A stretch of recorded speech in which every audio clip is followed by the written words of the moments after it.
What's going on, Drinking Buddies? Brand new podcast coming right at you. But you know what we got to do first. We have to give thanks. Happy Thanksgiving 2024. We're still here, still alive. And beyond that, we got to do some things that generate a little revenue for the show. First and foremost, we are brought to you by the Patreon at patreon.com/MattSlayer. You can support the show for less than the cost of a pound of turkey. That's right. For just $3, you can support this show for just a little bit more. You can get the audio versions ad-free. You can get the video versions ad-free and uncensored a week early. All at patreon.com/MattSlayer. We are also brought to you by the merch store at anwd.net/merch. Black Friday is tomorrow. You should buy yourself some Now We Drink merch for your loved ones, for yourself. Just cover your shame in my wares at anwd.net/merch. And last but certainly not least, the easiest way to support this show is twofold. Signal boost, tell your friends, repost stuff. Just let people know about the show. Bring more drinking buddies to the party. The other way, the other super easy way, is go to youtube.com/nowwedrink, subscribe. Feed the algorithm like it's a Thanksgiving meal. Just stuff it. Stuff it. Anywho, let's get on with it. My guest this week for a very special Thanksgiving episode, including the Malortsgiving that I've been sitting on for the better part of a year, is the one, the only, Alison Ray. This was supposed to be a bonus episode and short, and because me and Alison are legit friends, it ended up doing the full 2 hours, so it is just this week's episode. Sit back, relax, pop a cold one, stuff some turkey in your face. I'm thankful for you all, and enjoy Drinking Buddies.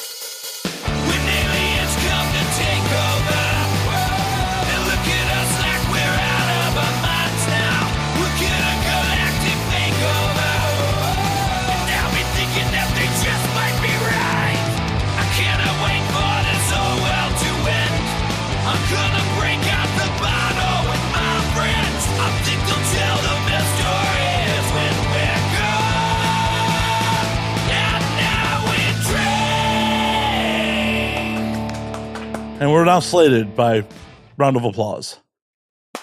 No. Well, I'm sure the claps would cover it. I'm sure. Oh, we have slated. I said we. I don't know. I thought you said something about. I know you're half a bottle deep already. It's cool. Yeah. This is what it's like to really spend Thanksgiving with Alison Ray. I think she just like shows up with a half bottle of SoCo. Like, I'm here. Happy Thanksgiving. It was. I was very disappointed. I even asked the worker at the store, and she's like, "It should be here." And I was like, "Right? It's holiday time." But they didn't. I didn't even adjust this for like my current height. How does it go? Like that. Yep, just give it a tug. Perfect. I didn't want to break it. Seems kind of fragile. Maybe. But yeah, I asked the girl at the store, and she was like, "Oh, I can't find it." She didn't even see the label for it. I don't know if they like just stopped stocking it at that store, but I was very annoyed. And so I went home and I got my own damn bottle of SoCo. And now we're experiencing diabetes in a cup. This is Christmas magic in a cup. I don't know what you're talking about. Diabetes, Christmas magic. It doesn't count. It's Christmas. That's right. Just kidding. It's Thanksgiving, which is basically it's Christmas Eve. Once it's Thanksgiving, it's Christmas Eve. As someone who has never celebrated Christmas once in his life. That's true, huh? Not once. So you probably never had nog. Oh, I've definitely had nog. Oh, okay. I have fucked some people that aren't of the tribe over the years. Well, I mean, that makes sense. That does make sense. But Couple shiksa here and there. Couple what? Yiddish for a non-Jewish woman. What's the word? Shiksa. Shiksa? Yeah. Shiksa. That's a funny word. It is. Yiddish is funny. Is it a derogatory word? Depends on who's saying it. And the tone, I'm guessing. Yeah. Okay. Yeah. For the older generation, they're really big on you trying to bring a Jewish girl home. Okay, I've heard that about like a lot of different cultures. It's like very homogenous, or they try to keep it very homogenous, which I think is very funny. No one in my generation of like the kids married a Jew, not one. I feel like that's pretty much how all mixing of cultures is happening. I think like the generation before us, it was kind of like I'm in love, but I can't because my mom said no. And now they're kind of like, the world's burning anyway. I should just like marry for love because I probably won't make it to 80 anyway. Or money. Or money. Oh, if you marry for money and you love money, you're still marrying for love. I'll drink to that. Cheers. Cheers.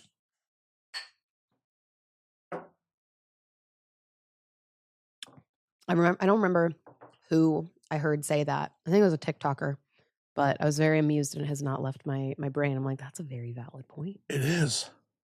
Mm-hmm. It is. Mm-hmm. Now, the question is, if you're marrying for money and you get a prenup, like, is the marriage already ruined? No, God, no. Okay. Nobody gets married expecting to get divorced. Well, that's stupid. Okay, maybe not nobody. I guess there are people who do like green card marriages and lavender marriages where they actually like do kind of plan on getting a divorce. What is a lavender marriage? Oh, a lavender marriage is where somebody is gay and they marry somebody they're not attracted to as like a social cover for being gay. Oh, okay. That's so a lavender marriage. They marry their beard or whatever. Yeah, exactly. And what was I just saying? They expect to get divorced because... Yes. The prenup thing. This was explained to me right before it was literally like maybe 2 weeks before I got married. And it made so much sense to me. And he said, if you get a prenup, you are agreeing on like what happens if something were to happen while you still love each other. And I thought that was like it made so much sense to me because I always thought if you get a prenup, you are like setting yourself up for divorce. You're putting yourself in a position where you guys are both acknowledging that it's okay to get a divorce. And I don't think that's the case at all. Like divorces can get so messy and petty. And if you have a prenup, I think if anything, it shows even like the more trust that you have in your partner because you're figuring out the terms of your divorce now. And like, if somebody did benefit from that, saying you are going to split it 50-50 or like whatever, and they know they're going to like get away or, maybe that's not what ends up getting said because that's, I guess, typically what would happen. But if somebody else is going to come out on top with it, then you kind of know that they're staying because they really want to, not because they would get screwed out of, which I guess kind of goes the opposite way. It was like, well, is this person staying with me because they would get the short end of the stick? So that's not a great thing. But in general, I think it's a good thing because it shows like you trust each other enough to actually talk about it. And not only do you trust each other enough, but you love each other enough to have the mature conversations required to have a successful marriage before you're even married. I think it's actually a really good indicator of a healthy relationship. Well, I agree. And on top of it, it's like forming any other business. You want to make discussions about money before there is money. Yes. So you're like, oh, this is how the assets are going to be divided up, even if there are no fucking assets right now. Mm-hmm. Because it's a lot harder to have that conversation when Alison pissed at the other. When he's pissed and Alison Ray is a multimillionaire and the significant other's like, cool, I make significantly less. Yeah. If it was all in writing beforehand, then you can't do anything about it. Right. Yeah. No, that should have been the first red flag was when he was adamantly against getting a prenup when I was like, actually, this makes a lot of sense. So get a prenup because it actually, I don't think it can hurt. It can only protect you both because you're doing it from a place of love if you get the prenup. Postnup's fine too. You can still set that up, but I would do it quickly. I would just do it beforehand. I mean, yes, but like if, like, let's say somebody's getting married like next week, they don't have time to get a prenup. Like, well, then they should have set a later date. That's bad planning. I'm not saying it's good planning. I'm just saying if they're hearing this for the first time and they have their wedding day in a week and call it off. No, call it off. Get God. the prenup. Have you done a wedding? I've been to some. No, but have you had your own wedding? Do you think anyone's marrying me? I don't. I think yes. Well, yes, I think you're a great guy and somebody could marry you, but oh, no, I'm the one who runs. Oh, okay. All right. But I'm the broken one here, okay. Alison. My point is that if you are like, you've already paid all of the vendors, like you can't get that money back. You don't call off the wedding. You just don't. Honestly, I think that's half the reason a lot of people who are feeling doubts about their wedding go through with the wedding. It's fucking what I went through even when I was having doubts was because all of my vendors had already been paid. I wasn't going to get a refund on that. So you just throw yourself an awesome party. I mean, it's the emotional weight. I couldn't have an awesome part. It's just different. It's just different. I mean, what would everyone say if they just showed up to the reception? It's like, the groom's out here. Let's party. I mean, I don't know. Half of the people were there for him. Like, I don't. Well, they could party or leave. I'm sorry. This is too much of a real conversation because I have thought about it at length. I can't play with this. My bad. I'm sorry. I'm sorry, Elsa. But my point is that I forgot it. More eggnog. The one time I almost got married, I still almost got a prenup. Well, I tried to. Yeah. I was very drunk at AVN and tried to get a prenup done. At AVN? At AVN. Oh, my God. Yeah, it was the whole thing was a shit show. My audience has heard this, but yeah, AVN 14. Yeah, AVN 14 fucking almost had a quickie wedding. Oh, in Vegas. Oh, okay. That makes sense. And while we were drunk and decided that we were going to do this, I first called Michael Federosi at Porn Law, for the audience who is unaware. And his first response is, I don't do family law. You're an idiot. What are you doing? You're an idiot. I also don't do family law. That's really funny. I'm like, okay, on to the next lawyer. I mean, there are a good amount of lawyers hanging out at AVN. Well, I have a good buddy of mine who I lovingly refer to as the party lawyer. The party lawyer. And the party lawyer? Oh, because he used to party hard. Okay. I tried to call the party lawyer to have him do it, and turns out he was in rehab during that. So, oh, I mean, good for him. Yeah, good place to be. It's a good place to be. Bad timing. Yeah, it's like the person who's supposed to help me with my bad decisions is currently fixing his own. Yeah, that's not conducive to reckless decision making. No. So sorry. It's okay. The Kiss Chapel was not readily available, so it ended up not happening. Okay, but we did get the license. You got the license. Yeah. What'd you do with the license after? I ended up giving it to her because she paid for it. Oh, okay. And then what? And then were you together? Were you? Oh no. Oh, this what? Okay. Why? Alcohol and horniness. Okay.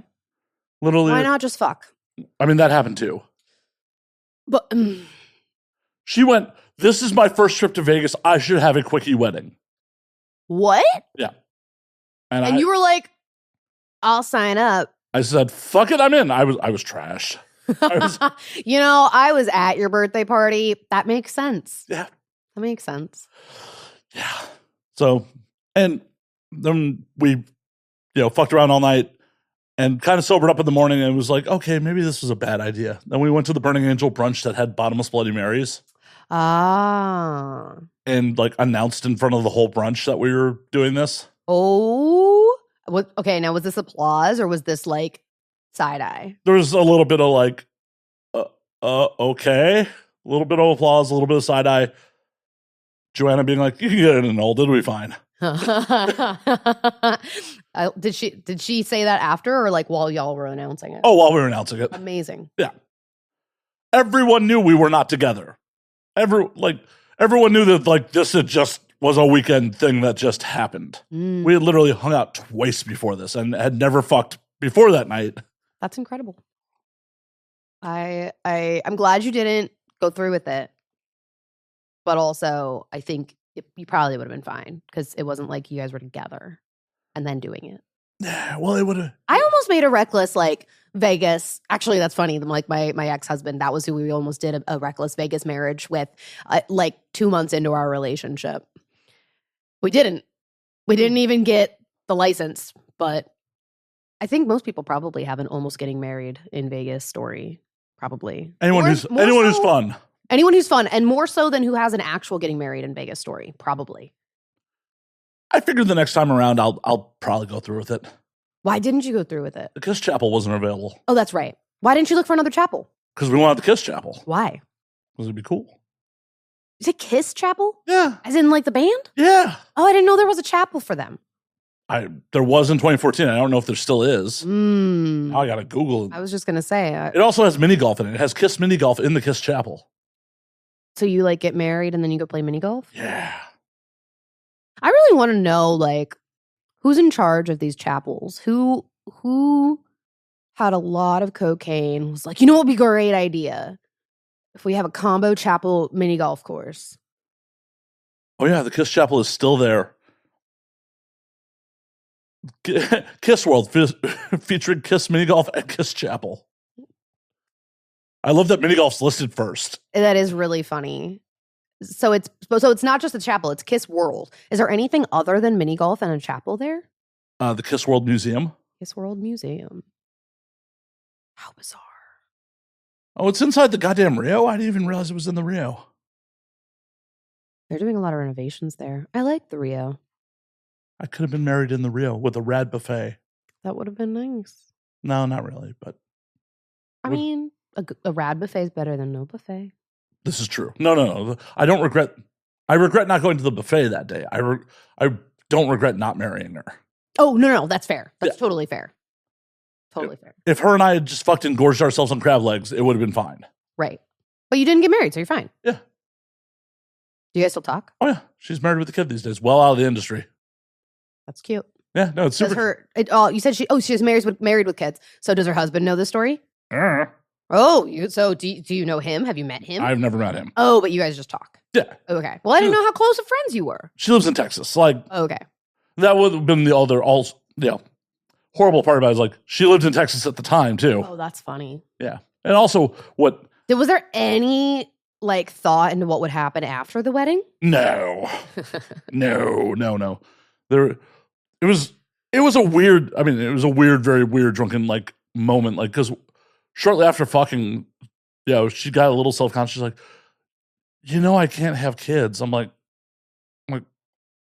and at this moment, it became very real. At that moment, I'm like, wait, I'm doing this for the bit. Like, oh my God. When she was like very serious about marrying you? I think I don't know. But that came out in like. But she has kids now? Yeah. Are they her stepkids or are they her? They're her. That's amazing. Yeah. It doesn't matter. Doesn't matter. That's not her story to tell. I also didn't dive too deep in it. I just took it at face value. Like, oh, that sucks. Yeah. I don't want kids. So it was like, okay, that's fine. Yeah. Like, and I wasn't sure. I love that for her. I'm so glad that she has kids now. No, me too. And sounds like she was sad about it when she was telling you that. She definitely did. And like, I didn't shoot blanks at the time, so. You're snipped now. I think we've talked about this. Everyone knows. Mm. Helen. I don't keep a spreadsheet of which guys are snipped, I just keep posting it to my social media. Really? Yeah. Twitter is not what it used. I don't see it. I see like 3 people's tweets and everything else is like people I don't follow. It's just different now. It is. Unless if I want to go see somebody's tweets, like I have to go to their page. It doesn't show up anymore. Well, and also what bums me out is since it's non-sequential now, it's like. Yeah. It's the worst. I know. It's like, I really didn't need to see something from 2 days ago. Yeah. But completely irrelevant. Yeah. Like, this was topical 2 days ago. It is not topical now at any way, shape, or form. Yeah. Tell me. I mean, like, I love to live stream Taylor Swift's concerts. And when something will happen, and usually I'm on the live stream, so it's fine. But then, like, I don't see any Twitter posts about it until 2 days later. I'm like, this is not, what if I wasn't watching the live stream? This would be useless information. I can't, because, like, she had Sabrina Carpenter on the phone during her surprise song sets. It was very cute. And there was, like, thankfully, I swallow. Freudian slip. Many people are thankful you swallow, Alison. Many people are thankful. I follow Swift Alert, and they did send out a notification through the app that it was happening, so I was able to go see it. But if I was relying solely on Twitter, like most Swifties, for like those updates, I wouldn't have been able to tune in time to like hear the end of her conversation with Sabrina Carpenter, and then she brought her out on stage. It was so cute. It was the cutest little bit, and you just know that they were like giggling backstage before it happened. Oh, yeah. God, there's got to be such a height difference between those two. Oh my God, it was so, I mean, like Sabrina Carpenter was literally, like, I swear her heels were like this tall. And I know that Tay's wearing like tiny heels for that bit. I feel like the difference between those two's height is like Girthmaster next to most performers. Maybe not that extreme, but like, well, you know, it would be that extreme if Sabrina didn't wear her like big ass platform heels. Sorry, I just got a vision of Tay leaning on Sabrina like. I mean, she absolutely could have. She absolutely could. I'm sure there's a picture somewhere of them like that. Those two are pretty tight. Aw. People finding like, friendship in entertainment. It's weird. Why? I don't know. We all need friends. Oh, I know. We need friends. We need friends. But people can't trust each other, and there's jealousy, and there's horrible things. You know, yes. I mean, that does exist. But she's one, what do they call them? They call them like Tay children or something like that. There are certain like Taylor Swift is mother. She is mother. And then you have like the Tay children, which are like the like music artists that she, especially like that she worked with on like The Voice or something like that. I was not a Swiftie back then. I couldn't tell you the actual lore. So many people have tuned out. But there are certain artists. I couldn't even tell you anyone except for Sabrina Carpenter. And then Olivia Rodrigo was at some point, but now there's some beef, and I don't even know the beef. Well, and then she brought up Chappell Roan, and yeah. I really like Chappell Roan's music. I don't like her lately. Why? I am very pro, like, state your boundaries, be very firm in your boundaries. But I think she has taken, like, there are ways to state your boundaries and in like a neutral and respectful way. And then there are ways where you are just kind of being rude and ostracizing your fan base.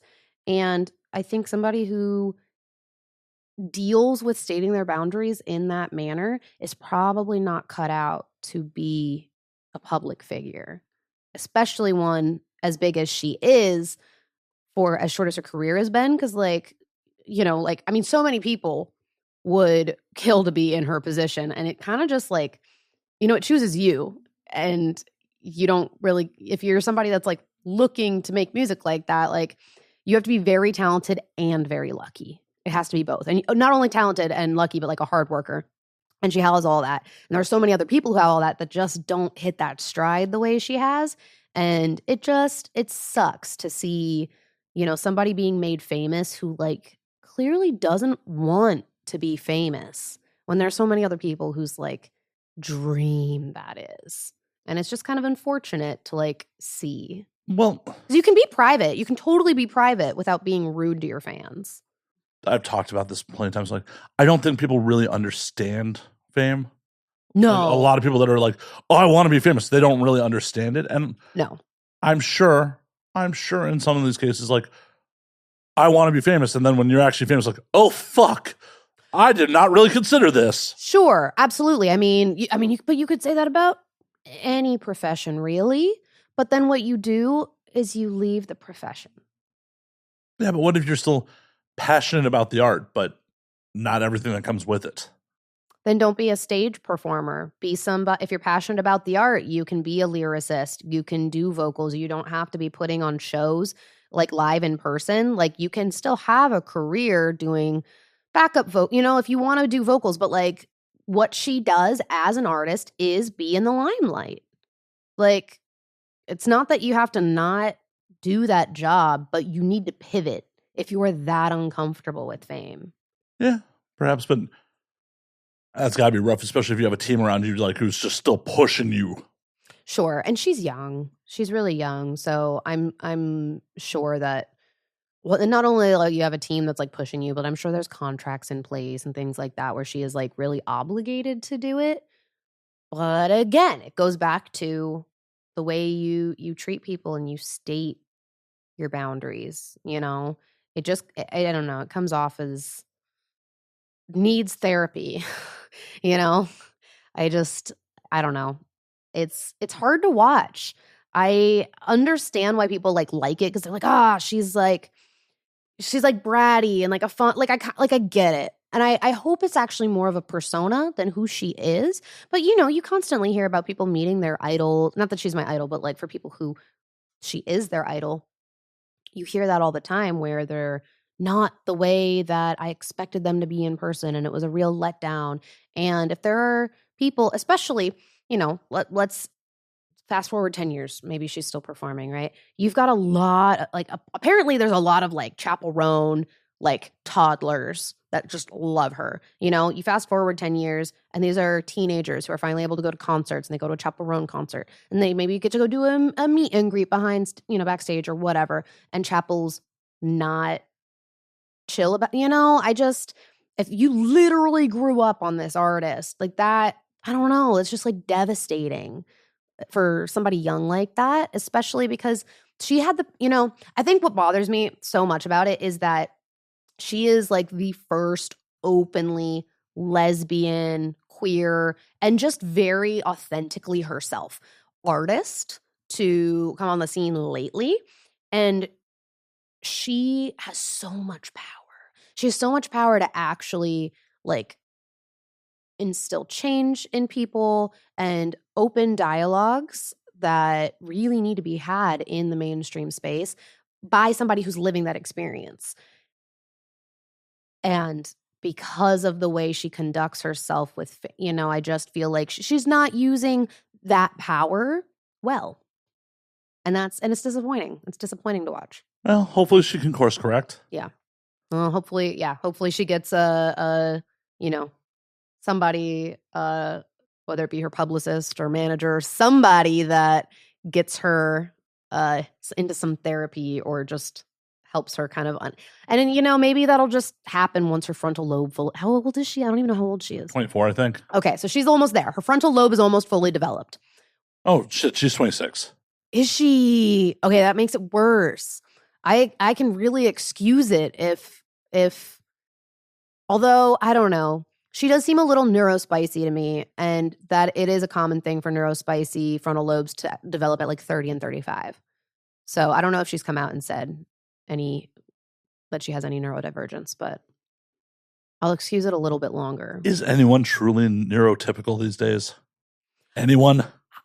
Okay.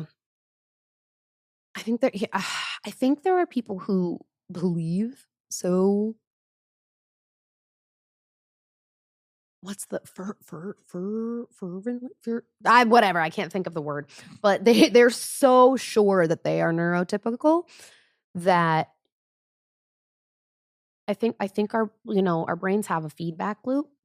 And if you believe you're neurotypical and you're surrounded by a lot of people who are also acting neurotypical, I do think your brain will kind of adjust itself to mask. But that doesn't make you actually neurotypical, but you present that way. And what, like, the thing that actually differentiates neurotypicals from neurodivergence is it being able to be detected on a test. And if you are so high masking that your brain kind of tricks yourself into being neurotypical, it wouldn't show up on a test. It depends on the type of neurodivergence we're talking about here, but I think the brain's a very powerful thing. You tell yourself something enough times and you will believe it. Kind of like being undetectable with AIDS. They just can't find the viral. Well, I mean, I feel like there's a difference between like how we are wiring our synapses to fire in certain patterns and, actual like foreign viruses and bacteria that are impacting us. Like you are in charge of like wiring your own. Well, actually, no, your parents were in charge of wiring your brain. And then as an adult, it is your job to rewire your brain if your parents did a bad job. When your parents did a bad job, yes. When that's it, yes. That is absolutely correct. Does anyone, like, do good parents actually exist? I feel like there has to be a few. Is there? I mean, I think everything exists on a bell curve. So you're going to have both ends of the spectrum, like horribly abusive, terrible parents.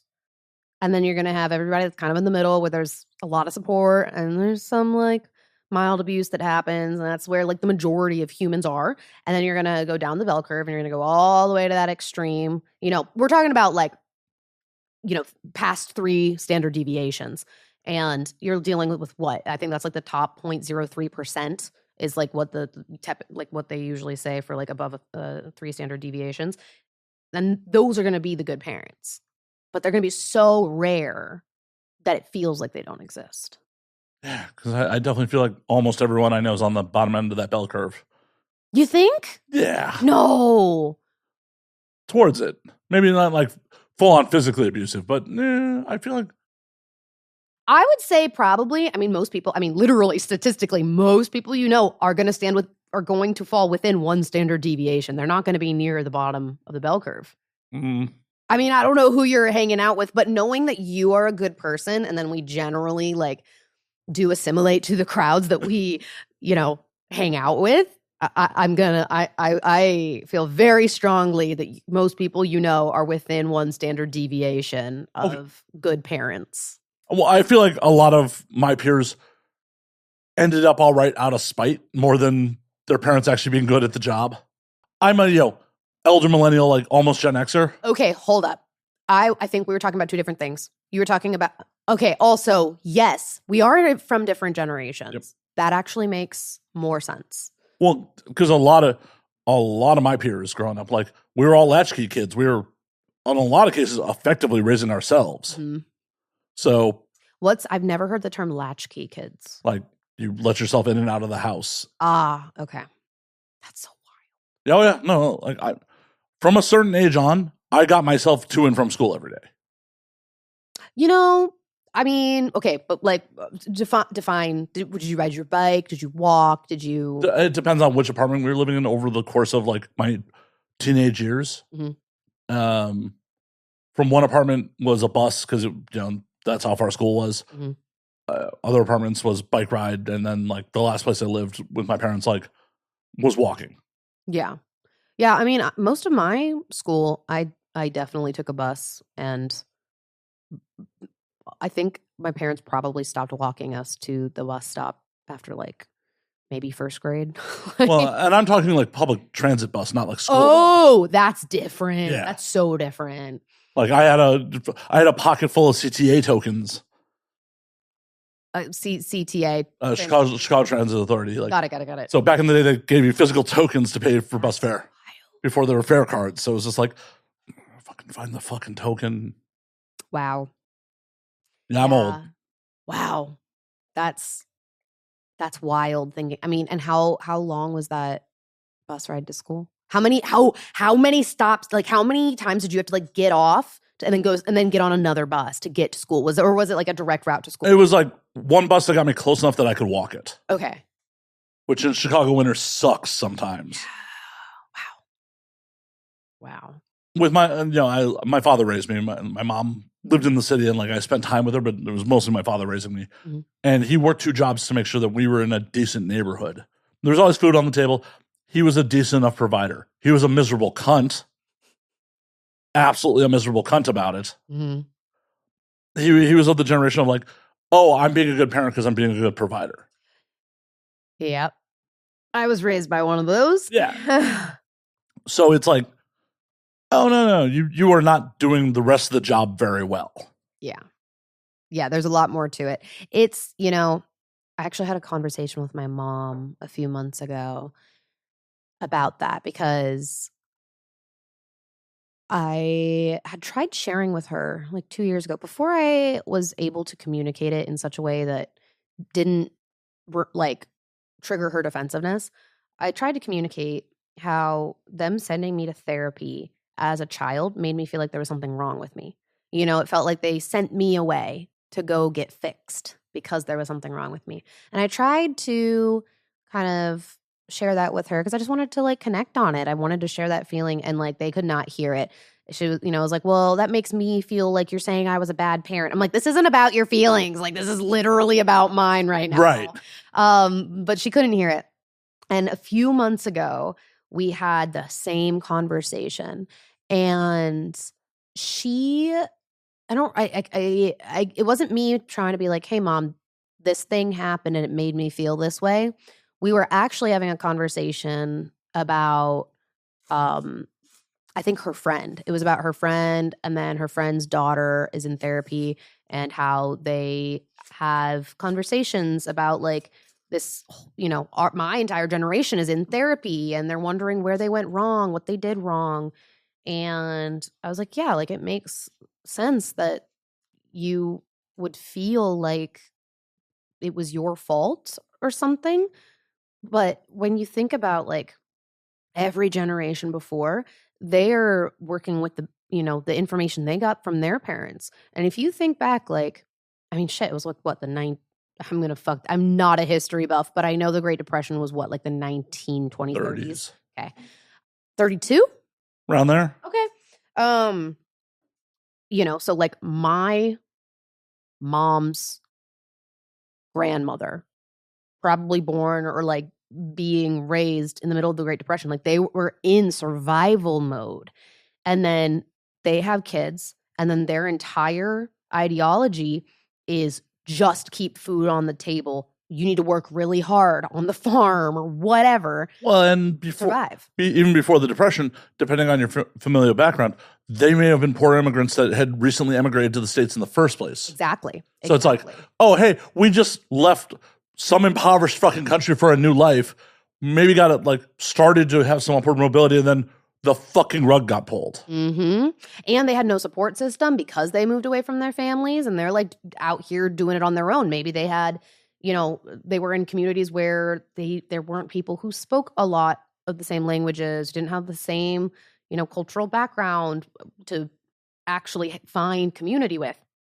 So that's what my, mom's mom was dealing with, was a mother who only knew that growing up, and so had very like survive on the brain. So then that impacts my grandmother of being like, oh, like there's never enough. It's a scarcity mindset. And they also probably resented not having a lot of freedom to like go and have fun and like be a kid, because they had to work so hard because their parents were so afraid of being destitute that the kids all had to work, and they had a ton of kids so that they could work.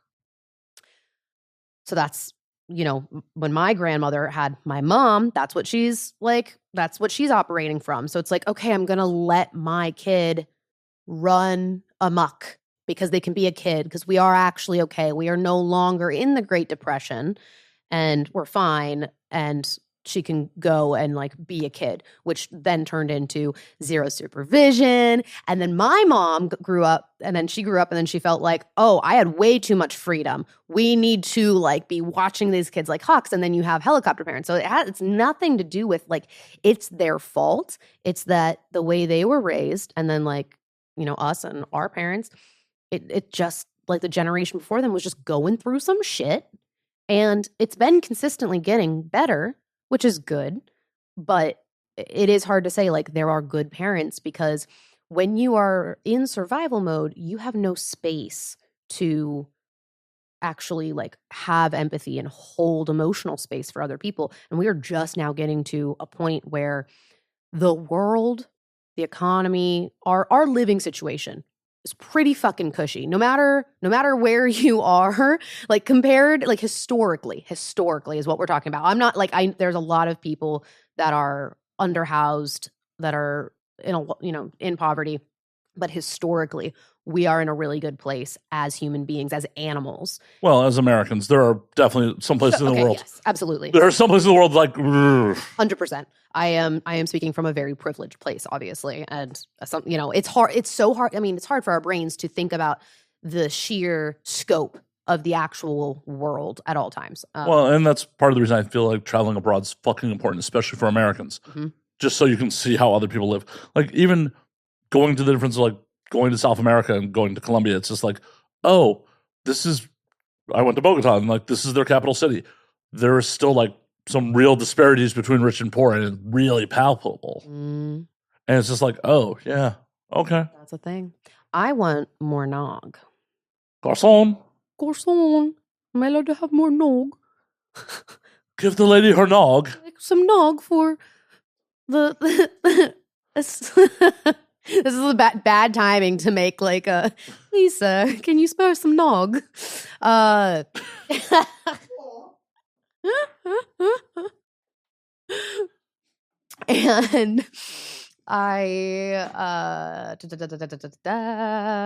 but yeah. But that's something, speaking of this being the Thanksgiving episode, it's something that we can be thankful for, that we are. Oh, yeah, we were doing a Thanksgiving episode. I was like, nog, we're done with Thanksgiving. Alison's just like, it's 2025 already. Thank you. I will take another 2, please. Yes. There we go. Oh, thank you. You didn't have to bring all that. He says, yeah, I did. Thank you. Alrighty.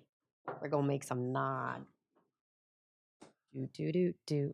And, it's something that we definitely should be thankful for. It's like that we're at the American standard of living. Yes. I mean, shit.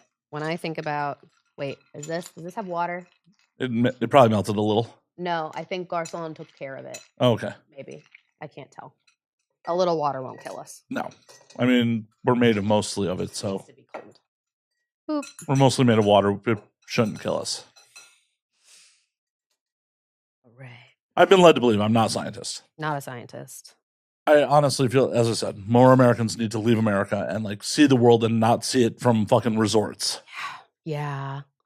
It's definitely something I want to do. Like, I've been to a few places, but not enough places. What's stopping you? Money? Commit some crime. I mean, I already do, actually, technically. I still don't have enough money. Commit more crimes. Commit more crimes.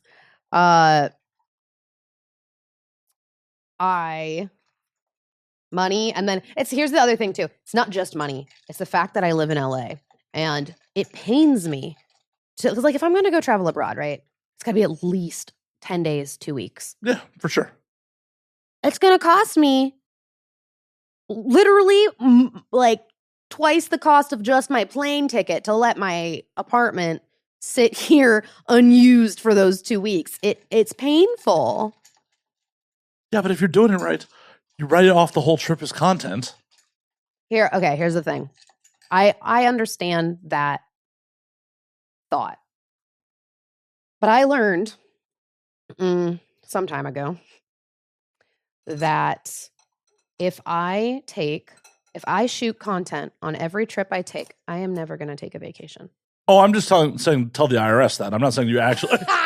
All right, I might have like write off some questionable things, but that I don't know why. I think it's because it ends up being a large expense. I didn't make enough. We'll make more if we need to. We'll probably need to. Probably. I might just add more. You'll probably like this ratio. I'll probably want a little bit more nog. Are you calling me a drunk, Alison? No, I'm calling myself a lightweight. Okay, well, I'll accept it. A lightweight, and also you clearly like the taste of alcohol. I tried to disguise it. So I like the taste of alcohol. You have a show called And Now We Drink. I could be drinking girly foo-foo drinks this whole time. Wait, say that one more time. I could be drinking girly foo-foo drinks this whole time. Things that just taste like juice. Yeah, but you don't, which tells me you like the taste of alcohol. No, I like trying to keep my waistline thin. Well, that's fair. It's a lot of sugar and, whiskey is just 75 calories an ounce. Yep, I need more nog. No, I obviously like bourbon. Yeah. I was lying. I was ridiculed for my SoCo. As you should be. No. It's whiskey flavored liqueur. You could put real whiskey in this. I get tipsy off this. I don't know what your problem is. Tolerance. Exactly. Did I not just call myself a lightweight? You did. I feel like, you know what it is? I can drink several drinks of this and taste alcohol and cover it up enough so I do enjoy it, but I can taste the alcohol without like having a drink and a half and then being done and zonked. Yeah, fair.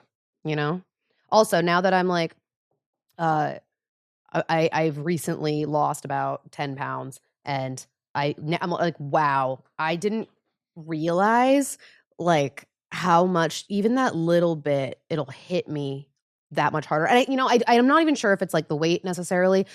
I think it is largely the fact that like I'm not eating as much, so like there's not as much food in my stomach. But then also, I'm pretty sure I'm more dehydrated, and that's also going to contribute to it. And I'm just like, I have a lot of things working for me. I also take, like we've talked about my antidepressants. Yep. Like the SSRIs are also going to like fuck it up and like make every drink like twice as strong as it is because it's all processed through your livers. Your liver.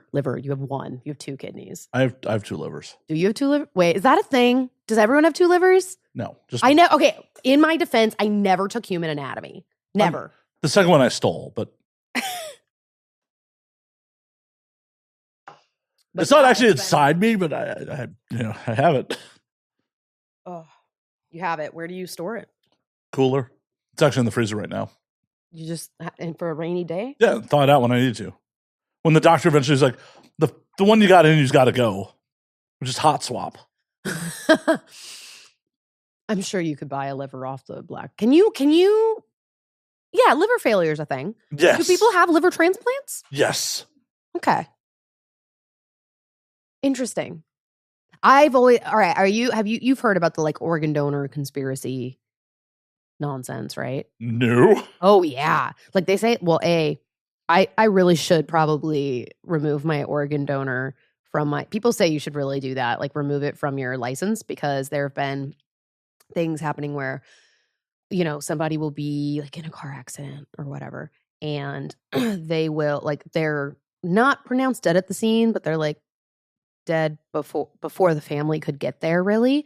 And then the family's not really able to visit their person because they were a registered organ donor and they have to get the organs out while they're still viable. And that just being like a thing that's happening. So then because that's happening, now there's like a conspiracy theory about it where they're killing people to harvest their organs to give it to other people, which makes a lot of sense. I mean, I won't care. I'd be dead. You wouldn't care that your family like wouldn't be able to like visit you? See, I don't know. I think grieving's a really important part of like. There's hundreds of hours of my voice they can grieve to that. They can consume my art, and I can be inside them. That's fair, but my art, I don't think they want to consume that. Like, like you live in perpetuity with your voice. I don't think they can grieve the same. They can listen to it now we drink. They could. Your multiple appearances. My multiple appearances. Yeah. Ooh, I am okay. Boo. Oh yeah. I brought pie. We're not ordering in pie this time. No, I brought chocolate cake. I was like, I'm on my period. I might want chocolate cake, but why is every time you do the show you're bleeding? I don't know, man. You're synced up with my cycle. That's fucked up. You know what? Actually, I know exactly what it is. You know why? Why? Because I have been learning to work with my cycle instead of against it. So I am I've noticed a pattern. In my luteal phase, that's the week before my period, I am very low energy. I really don't want to shoot because I feel gross about my body. I am having generally negative self-talk and I'm a little bit bloated and like bitchy. I just don't want to shoot. And I end up working about 20 hours on that week. The next week on my period, I'm like well rested from my luteal phase. So I work about 60 hours that week, but I'm like still kind of lethargic because just of my period. And nobody really wants to, I'll shoot a studio scene. If I'm getting paid, I'll go, but I'm not going to shoot stuff at home. And then on my ovulation week, I'm so productive. I work like 80-hour weeks on my ovulation week. I think it's because like I have all this energy to get pregnant, but I'm not trying to get pregnant. So like it gets channeled somewhere else. Mm-hmm. And that's when I schedule all of my shoots and my content trades and the whatever. I'm giving you a very long explanation because you need to understand it to understand why I'm always bleeding. It's also kind of scary that you're like, oh yeah, I shoot all these extra scenes on my ovulation week. Well, I have an IUD. I have an IUD, and we live in California. I think abortion's safe here if I really needed it. But also, I'm not sure I can have kids. That's what my ex said. Well, that's fair. I mean, I've never eaten a pie. I was just going to start digging in, and I was like, I've never eaten a pie like this. It feels so wrong. Well, welcome. Do it. I feel like I need to like cut it. No, dig in. It's Thanksgiving. All right. Oh, that hurt my soul a little bit. Does it still hurt your soul? No. See? But you need a slice. I'll get there. All right. Help yourself first. Cool Whip. I'm not bleeding. You're not bleeding. Right. Okay. So I was like, I might want chocolate cake because I know I'm bleeding. And the reason I'm always bleeding on this show is because, right, I know that I am going to be lethargic and feel gross and not want to shoot while I am bleeding. But I know that I'm going to feel better once I actually start my period. And I've been trying to shoot more like when I'm ovulating, because that's when I like enjoy my job, right? Because my body wants to have sex because it's trying to get pregnant, but I'm like, fuck you, uterus, like you've got a copper IUD in you. And I end up having my most free days when I'm on my period. And my publicist will hit me up and go, hey, can you do the podcast? And I'll say, no, I'm busy. And he'll say, how about these days? I see it on your calendar. They're open. And I go, fine, because I'm on my period. And that is why I'm always bleeding when I'm here. I just thought I'd help with cramps. I mean, you don't not help with cramps. Like, we do drink alcohol and then it numbs my pain. So inadvertently, you do. I'm here to help. Here to help. Love it. Do you like Cool Whip or whipped cream? Real whipped cream. Real whipped cream. Tell me more about real whipped cream. Comes in a can. It's full of NOS. Full of what? Nitrous oxide. NOS. Okay. I'm with you on like ice cream. But pumpkin pie and Cool Whip is the way to go. No. But the like whipped cream will like melt on the pumpkin pie. Not if you eat quickly. I like to say, I mean, I am eating this sort of quick. My brain does not. I hate this. You're like, I eat slowly and half the pie's gone already. There is like a crater, an eighth of a pie crater. It might be a quarter.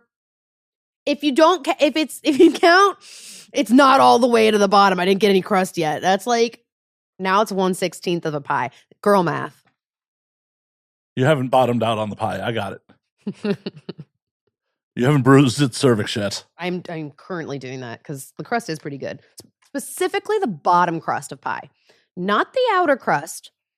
The bottom crust. It needs to have gotten a little bit soggy from the pie filling sitting on top of it. You know what I mean? And you don't want the whipped cream, though. Huh? But you don't want whipped cream getting it soggy. No, I don't want whipped cream melting. There's a difference.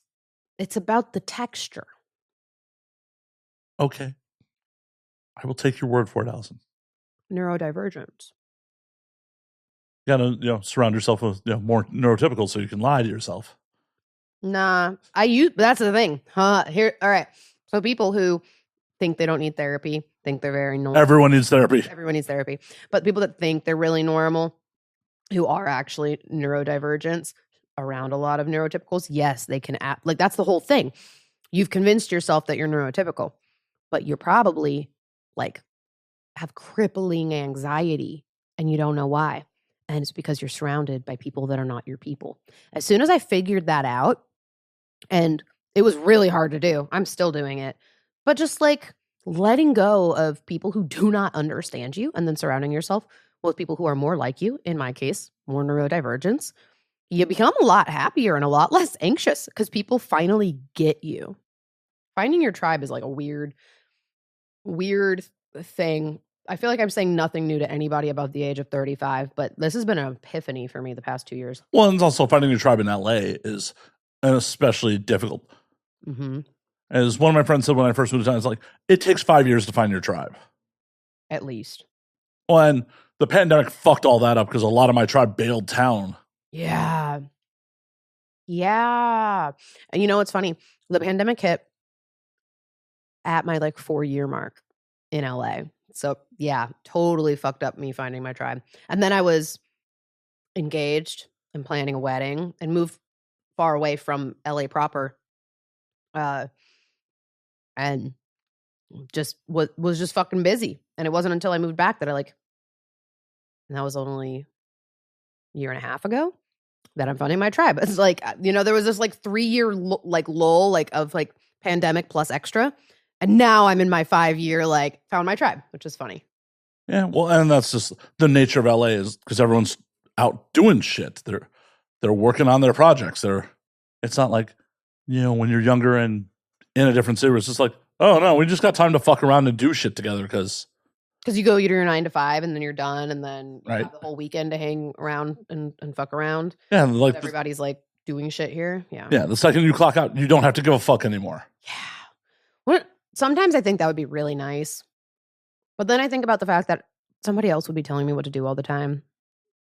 And I wouldn't just get to be able to be like, I'm not working today. Without somebody getting really mad or screwing over other people. I can't do that. I can't go back. No. Same. I was in mid to upper management, and it was just like, oh yeah, I was given probably too much freedom. As long as I finished my projects, my bosses pretty much let me do whatever the fuck I wanted. Mm-hmm. But even then, it was just like, nah, this is not for me. This weird thing's been happening where now when I eat stuff, I hit a point where I just don't want to eat it anymore. I believe that's called getting full. This is a new phenomenon for me because in the past, I used to binge eat like crazy. I'm very lucky that I have the metabolism that I have for the binge eating that I would do. And it wasn't ever clinical. But my relationship with food for the longest time, it's this tastes really good. I feel full, I shouldn't eat more, but it tastes so good. I just want to keep having that taste. And lately that's just not it. I feel full, and then I'm I actually don't want to put more of it inside my body now. It's been a very strange change. That is odd. Mm-hmm. Very odd. Mm-hmm. How does that happen?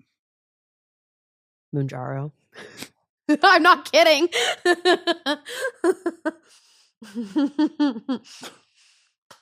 But it's it's been, it's crazy. I know people are gonna be like, you don't need it, blah, blah, blah, blah, blah. I know I don't need it, but I needed it for my mental health because I gained 5 pounds on my antidepressants that I just could not get rid of. And so I started it, and it was for the first time in my life, I was actually craving Whole Foods. I ate a salad today and yesterday. I in the past, I have only voluntarily eaten a salad maybe once a year. I do not like salad. And I've always said, it's just a lot of effort to eat, and it's not very filling. And it's having to stab all the leaves. It's just a lot of effort, and it's not even that good. And I actually was craving a salad today and yesterday, and I went and got salads. I've always been very impulsive towards processed foods, and Mounjaro has completely shut that off. And then when I am eating processed foods, it's I eat a normal amount of it, and then my body's I'm done. And it's been really, really nice for that food noise to get turned off. And I get why some people are really annoyed that people are using it, or they feel like they're abusing it. But I don't know. Maybe those people don't have food noise, and they actually do they're oh, it's all about willpower and self-control. I have white knuckled my way through plenty of diets, but if I the only way for me to look the way I want to look, I do all the workouts and I eat super clean. And I'm not talking about salads, but like I would eat, just brown rice, red potato, tofu, and then like broccoli, green beans, spinach. Like that's it. And I would have to do that. Oh, and protein shakes. But I would do that. Like I would have to do that and eat nothing else. And that's just like, that's not living. It's just not. Like, I'm not saying I should be eating an entire slice of this cake I brought every fucking weekend. Like, that's not what I'm saying. Weekend, daily. You should be daily cake.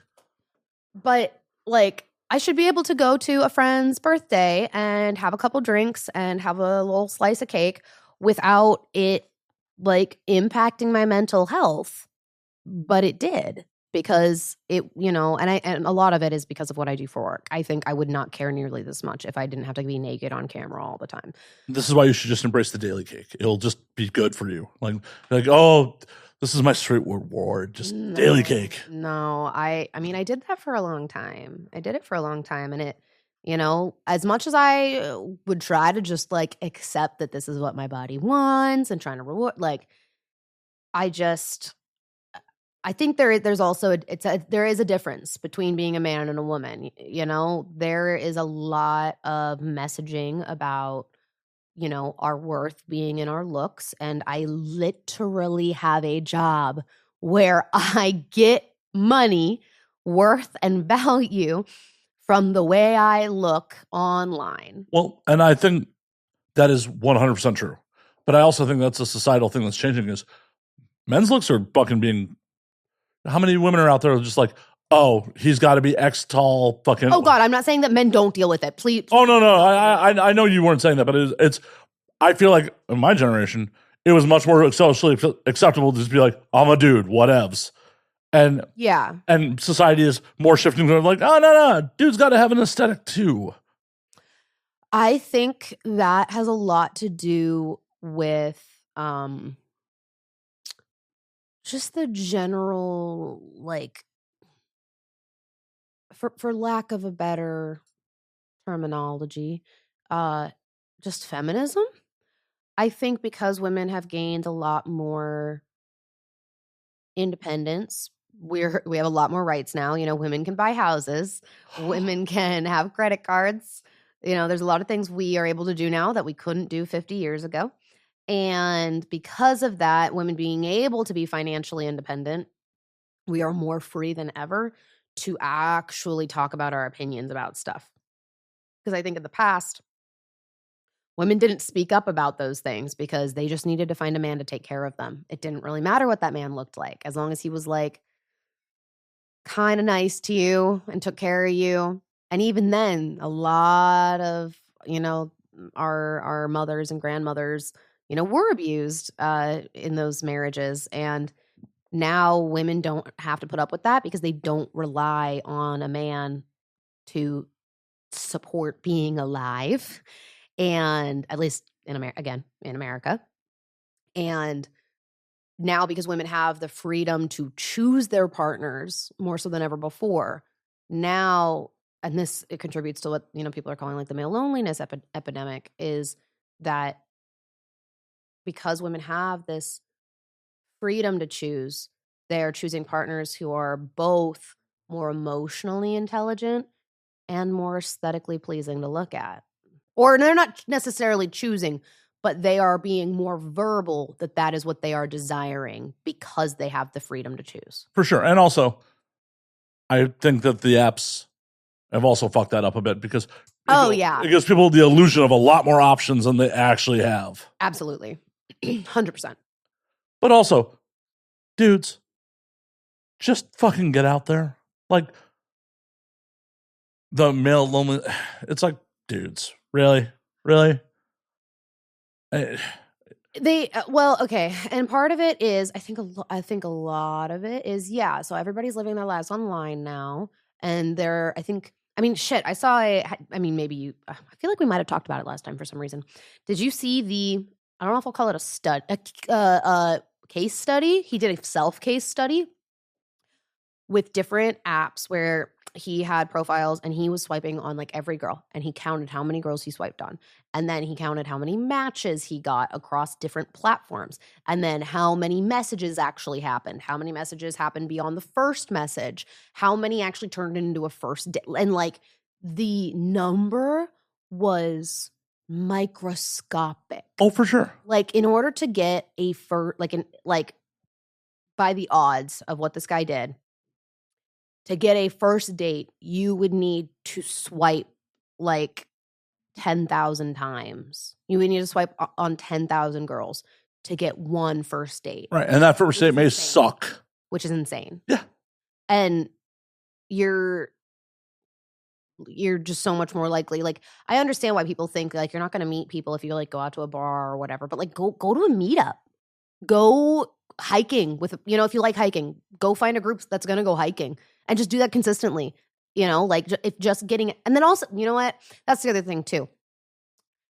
Nobody wants to date anybody that is so desperate to find a partner because they don't want to be alone. Like if you haven't done any stuff, like, if you're not like out there doing your own shit, it's like, yes, get out there and work on yourself. Oh, for sure. Like I've said this so many fucking times. I think I said this on the last episode I recorded. Literally, like, I'm a nice guy. What can I mean anybody? It's like, motherfucker, nice is the baseline. No one's going to want to be involved with someone who's not nice to them. Mm-hmm. What else do you fucking do? Do you create anything? Do you do shit? What is your fucking life? Nice ain't shit. Nice and plays video games. Cool. That's very alluring. Yeah. Hey, the one thing you do a lot of is going to isolate you from your partner unless it's someone who games with you. Mm-hmm. Mm-hmm. Oh, and believe me. And also, for anybody that's listening, like, don't get me wrong, there's nothing wrong with liking video games. But you need to develop other interests alongside your like for video games. For sure. And a well-rounded human being. And unless you luck out and find a partner who's just down to play video games with you all the time. Like, I have a friend, she literally moved from Chicago to Seattle for a dude she met playing WoW. Aww. And they are still together like over a decade later. I love that. But that is so fucking rare. Yeah, super rare. Because I am sure till they met in person, like that dude's like, I'm getting scammed. This girl wants to move across the country to like hang out and play video games? Play WoW with me? Like, yeah, like, but it can happen, but so can winning the lottery. Right. Yeah. It can happen. It can happen. Doesn't mean it will. Hell, in LA, like, there's adult, like, sports leagues. Like, for a couple of years, I was playing dodgeball. Mm-hmm. I was playing adult dodgeball. That's fun. Yeah. Holy fuck. You got to be in good shape to play dodgeball. Oh, yeah. Yeah, you gotta run and shit.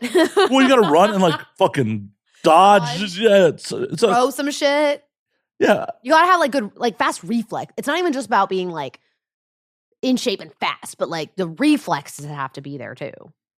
Exactly, and like you have to have a good throwing arm. The first time I played, I'm like, oh, I thought this was gonna be I was just dead, fucking dead. I bet. Yeah, because also, like, I guess if you're doing such a sport that requires like such fast reflexes, I think the thing that people don't realize about, like, I'm going to call that a sport. Oh, it is. Yeah, sports like that is that like you have so many tiny little muscles that we don't use that often, and when you do something like that, like you're going to find all those muscles so fast that you just never use, and you got to do it a lot if you want to work those muscles up.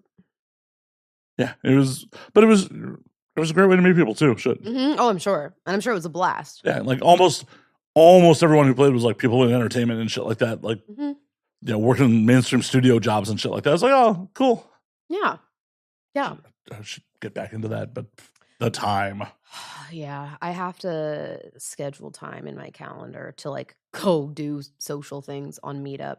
Otherwise, I will just work and work and work and then go, oh, I haven't taken myself to go do anything for me and been social. Like, I think it's really important to go be social with strangers. think a lot of people are afraid of like going somewhere alone.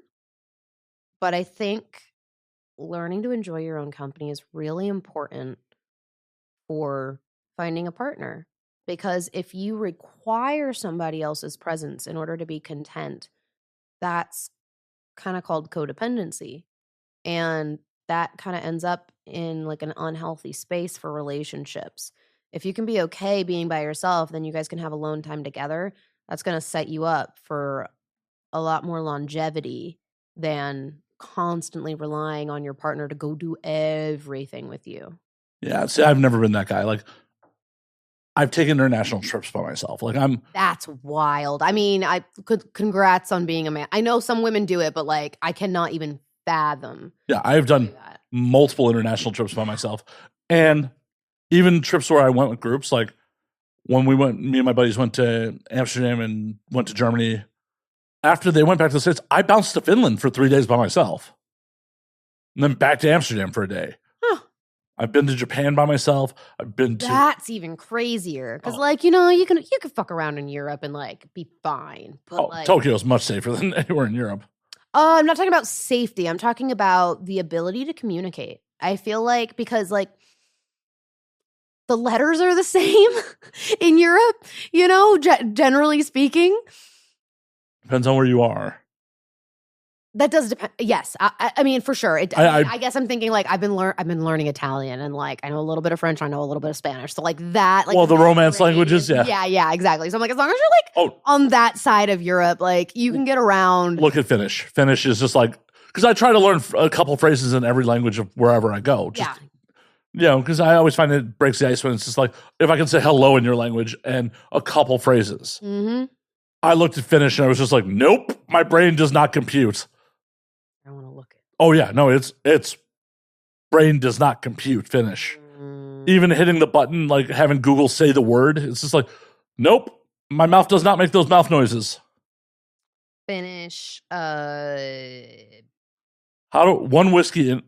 Can I have a whiskey, please, in Finnish? Because that's generally a phrase I look up. Got to be able to order a whiskey. There is no word for please in Finnish. Oh. All right, let's listen to this. Sankoviskia. I feel like you could learn that through Duolingo. Yeah, if I took the time, but as I'm trying to cram on the plane or like a day or two. Oh, you're like, okay, that's fair. I have a trip to Italy in June, and I've been on Duolingo for the past 2 months learning Italian. Yeah, I've been to Japan 3 times. I don't actually speak any fucking Japanese. I mean, I feel like that, and that's see, because like, all right, here's their letters are the same though. That's what I was talking about. There's weird umlauts. They have like accents. Those are weird umlauts. But no. Google some other phrases. There's some weird accents. How about this? Finnish alphabet. All right. Finnish orthography is based on the Latin script. Okay. It's still. I see nothing that's not just got like accents. Well, it was very intimidating. Luckily, the Finns all speak a lot of different languages. My first night in town, I met this like punk rock couple at a bar, and one of them spoke 3 different languages. One of them spoke 5. That's a lot of languages. So they're just like, oh yeah, we learned our second language in like 3rd grade was when they started. I'm just like, good for them. Wildly uneducated American, just like, God damn it. So, yeah, it was just like, oh yeah, I speak Finnish, I speak English, like, and their English is flawless. Like, that's so cool. Flawless fucking English from all these people. It's just like, wow, we are wildly uneducated here about this shit. Yeah. And with Japan, it's not that bad because Tokyo has English signage everywhere. Got it. That makes, yeah, I've never been to Japan. I've been to Thailand, and that was intimidating because there was not a lot of English signage except for like at the airport. Were you in Bangkok or? We flew into Bangkok, but then we went to an island. Like we were deep in Thailand. But I'm sure, yeah, like the more popular touristy areas like Bangkok are probably a lot more. What brought you to the island? Robbie Apples, formerly Robbie Echo, and his ex at the time were going and invited me and my ex, and we said okay. And that was that. So we just went for funsy double date vacation. Hell yeah. You have fun? It was fun. And on about day 4, we went on a snorkeling excursion. The ride out there was god awful. The water was super choppy that day because there had been it rained that morning. It was super choppy. The boat was going so slow, but it was going up and down so much, and people got seasick and threw up on the boat, and that was not fun. But then we got out to the rock that we were like going to go snorkeling, and they gave us our snorkels and things. And then I guess I can say her name because I'm sorry, their name. Back then, they didn't identify as they, so it kind of gets my story kind of confusing. Kristen Scott, or Chris Scott now, got stung by a jellyfish while we were snorkeling. And this was like the first activity because we kind of got in, we got settled, we got our car rented, we went to, a single restaurant, and then we went to a temple, and that was it. We hadn't done a lot yet. And it was the first big thing we were going and doing. And they got stung by a jellyfish. And Wolf Hudson had also came out and met us. And we were on this boat, and he whips his dick out in front of this. And he was like, everybody, I'm going to take my penis out and pee on the burn because it'll help her. Apparently, you're not supposed to pee on jellyfish stings, but I didn't know this at the time, but it was so funny because he was just announcing to this boat of families with children that he's gonna take his penis out to pee on her leg.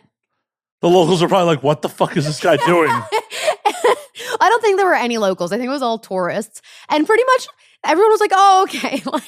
Nobody knew what was going on. And he pisses on her leg. Their leg. I'm sorry. Like I said, it's confusing now. And it ended up hurting more. And then the guys on the boat had, I think it was vinegar. You're supposed to you're not supposed to pee on jellyfish stings. You're supposed to put vinegar on jellyfish stings. And they put vinegar on their leg. And that got really bad. And as we were... What's in wolf's pee that it reacted with the vinegar? I don't think it was... Okay, I know it wasn't wolf's pee. Getting there. So at this point, they kind of pulled everybody out of the water because they were like, oh, they started seeing more jellyfish. They're like, we got to go. So everyone comes out of the water. Chris is, in the little chair behind us. I can hear them really they're in pain, and they take us to this next island that's got a beach, just some kayaking. There was some more shore snorkeling instead of deep water. We were next to a big rock. There was no land. It was just we were on the side of the boat next to big rock. And we go to this island, and as we're on our way boating there, I'm asking the guys, do you have any pain medication?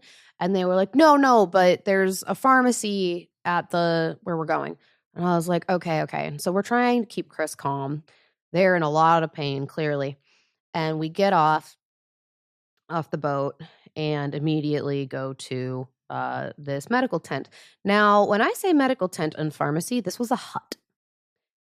There was nothing on. This was this was an uninhabited, undeveloped island.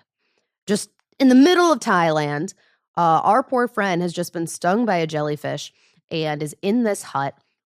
They put calamine lotion on it and gave Chris a Tylenol.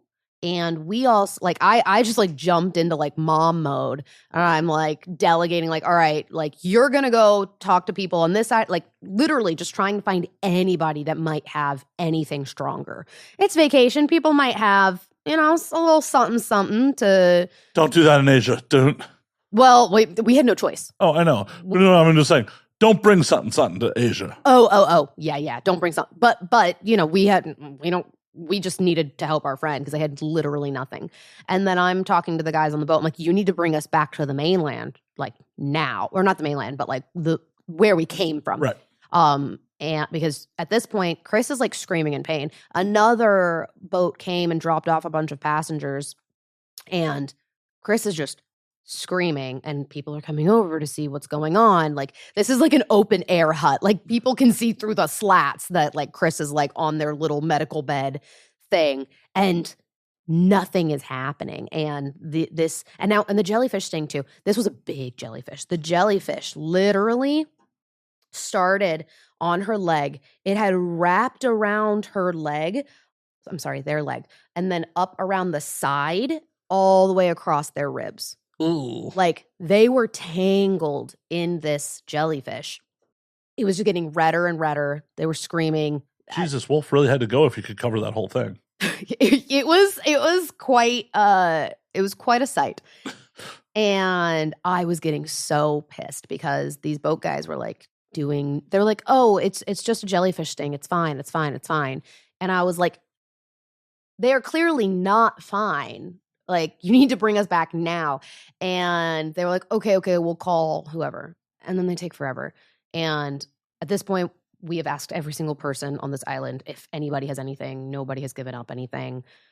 Chris, at this point, is basically like so exhausted from the pain, like nearly passing out.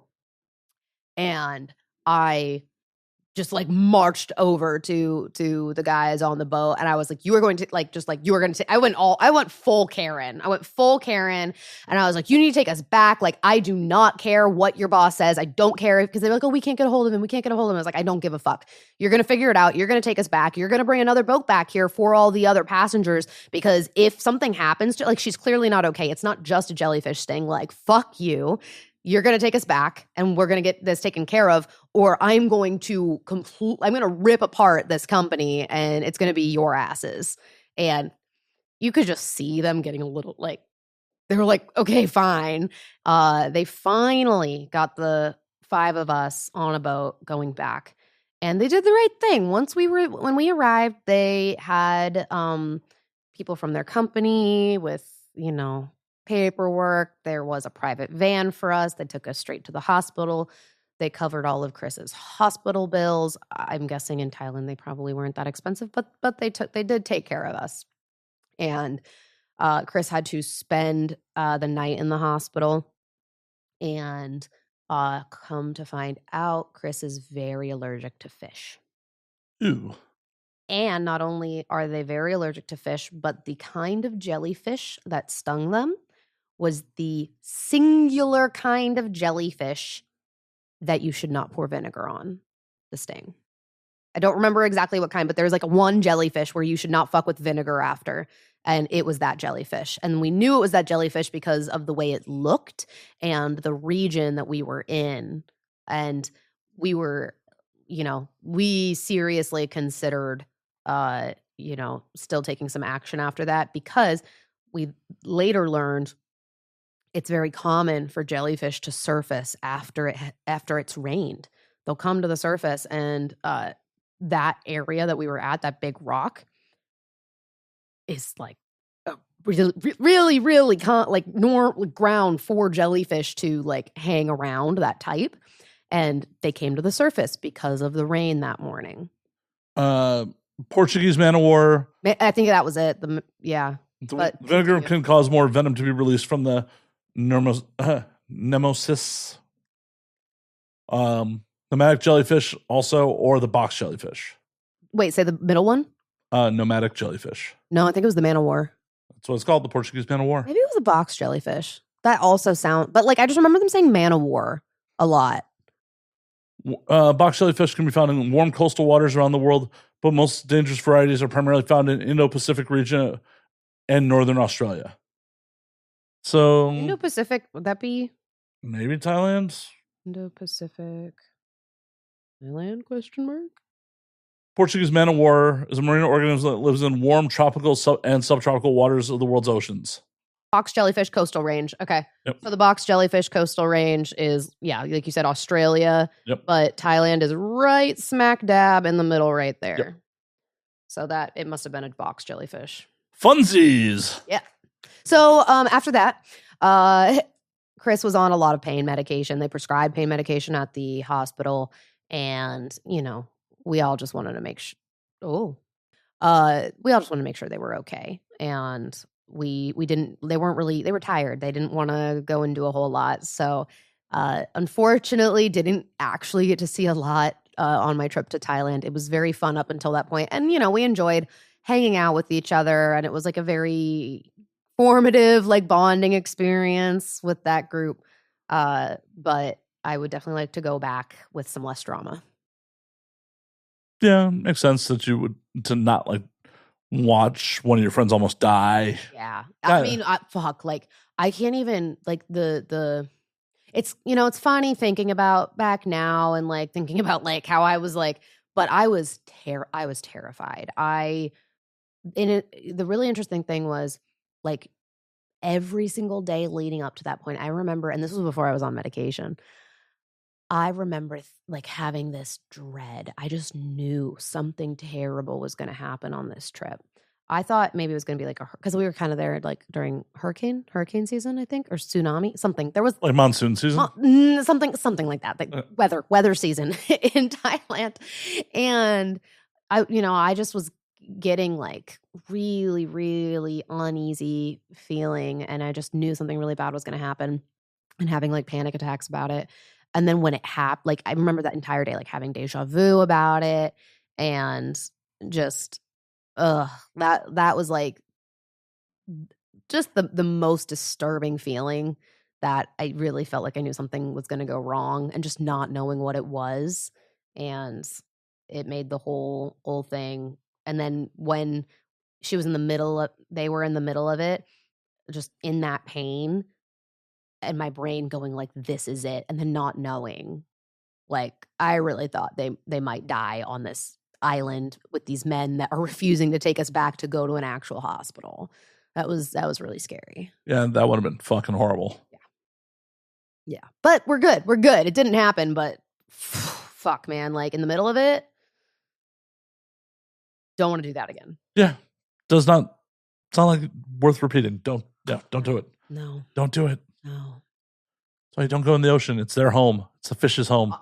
I don't like I didn't, it's funny. I did jump in for like half a second because I wanted to cool down, but I was like, I have no interest in getting in this. I don't like the ocean. I'll go into the ocean if it's near the shore, but I want nothing to do with the open ocean. Mm-mm. Fish live. Yeah, that's not my home. No. They're not coming into our home. Well, unless we invite them, but they didn't invite us there. So the only way I want the fish in my home is on a plate with rice. You don't even want like a little goldfishy? No, that's fair. I mean, they die here. There's not enough water. I don't have animals or children because I can't keep them alive. I barely keep me alive. Felt. I don't know how that one's still alive. Self-sufficient, mostly. I guess maybe he could just be dying, and I just don't know it yet. I think that's most of us, though. Aren't we all dying? Oh, definitely. Yeah, so I don't think that's your responsibility then. No, none of it is. Yeah, so I think you can like chill. Oh, I am. Good. Yeah, if he's choking on his own vomit, I'll roll him over. That seems like the perfect amount of responsibility to. Yeah. Well, I got to make sure he survives to clean it up. Right. Not touching that. No, I don't want him. Are you very squeamish? No, not at all. Not at all. I'm just a dick. Why the fuck should I clean up after you? Because you can't handle your party. Oh man, I'm way too much of the mom friend. I'm like, here, sweetie, let me like. My college friends were very, very lucky to have me in their group. Let's say that. Like I was never the one getting I would get trashed like once every other year because I was always the one taking care of everybody else and knew that I was going to have to take care of everybody else. Because I just I don't know, I couldn't let them like, I just hate seeing them like that. I just want to take care of them. I'll get them water and get them into the bathroom, but that's it. I mean, if I have to hold someone's hair, I will. Yeah. But like, these were not even girls I was like friends with. These were just like girls that I saw at this party once in a while. And I was just like, girl, I'm not like, also there's just a thing that happens with females in bathrooms. That is like some solidarity that you will like unlike any other place. And I think that has a lot to do with it, is I was just like, girl, I got you. And then, you know, I felt committed at that point and just, I couldn't leave them alone. You're a better person than me. I don't know if I'm better or if it made me feel great to be that person. I think I have it's not entirely selfless, and I can admit that. Whatever. Get your fix. At least I'm not doing it with actual children, right? I'll just be the mom friend. Right. That's I think that's actually fine. I think that makes me an okay person. If like I'll do it to like my friends, I'll be like the mom of the group, but like not subjecting actual children to me taking care of them for my own benefit and not for theirs. Well, yeah, you definitely shouldn't steal people's children. Noted. I will scratch that off the to-do list. Because that'll make national headlines. Of course, they'll bring up what you do for a living. Oh, God. Yeah, that wouldn't be a good look on us, would it? No. That would, but that would, that would be the first thing that they mention. It really would be. It's kind of wild. Like, even if it was my own kid. Yeah. If I had to like abduct my own kid from like an abusive father who got custody because he has more money than me, and I was like, no, I'm taking my kid. Or just because you're a sex worker and... or that, literally any reason, like, yeah, they wouldn't say anything about it being my kid. It would just be porn star, kidnaps child. And all you do is bring them cake. All I do, well... that, I think we're getting into dangerous territory. Well, especially if they're diabetic. Well, yeah, don't... just feed them Mounjaro at the same time. A little stab, a little cake. I mean, isn't that how it works? I don't know anything about diabetes. Isn't that a thing? Well, you just up your insulin. So well, they have insulin pumps these days, don't they? A pump? Yeah, they're like... That's like attached to them? Yeah. Oh, I don't... like I said, I know nothing. My grandmother had diabetes, but like, I only met her maybe 7 times in my entire life. Before the sugars got her? Yeah. Well, I think it was actually mostly the smoking, but the sugar definitely contributed. It's okay. You just chop their feet off. They'll be fine. Does that still happen? I don't know.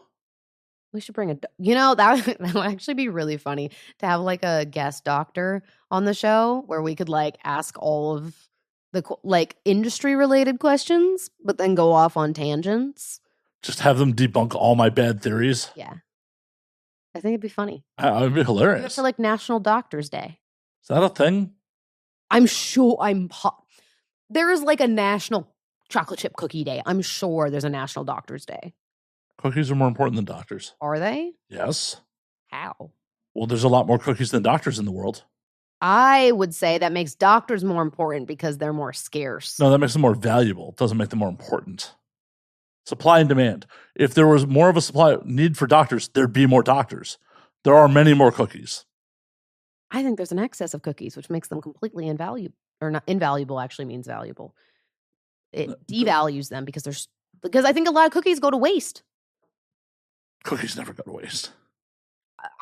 I think all of the dumpsters behind the restaurants that stock cookies and they have to toss them at the end of the night because of company policy would beg to differ, sir.